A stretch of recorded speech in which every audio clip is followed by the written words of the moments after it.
प्रधानमंत्री भी ये एते बिजी रोनथुव जेतिकी आपणकर दीदी सत कथा ना ना कहले गोटे दिन ब्लॉग आणुचे आ गोटे दिन ब्लॉग पकाउनी हो हो कौन करबे आपणकर दीदी भारी बिजी तो पूर्व वर्ष अपेक्षा ए वर्षर गणेश डेकोरेशनटा आमर बढ़िया होता किंतु वर्ष किए खबर दौचे के जानी रज रज करी राजी दे पड़ेगा हो किसी कथा नु किंतु आमे एठी रेडी होकी पूरा रही जो दिन जहाँ डाकरा पड़ो से दिन सी मिलनी ए जमती ब्राह्मण किंतु आमे माने पूरा अपेक्षा थिलु केतेबेले आसियो आ ब्राह्मण आसला सम्मान संध्या 5टारे आठी आम न खाई न पीकी भगवान खाली मुह देखिबु बोली जगी थिलु आ केते सुंदर लागुचन ना आम गणेश कहले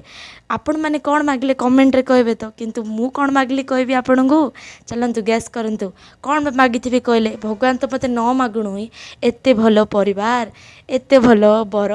एते भलो पुओ सब तो देइचंदी आ कौन बा दरकार कहले आ किछि भी दरकार नहीं तो बोलो समस्ते गणपति बाप्पा मो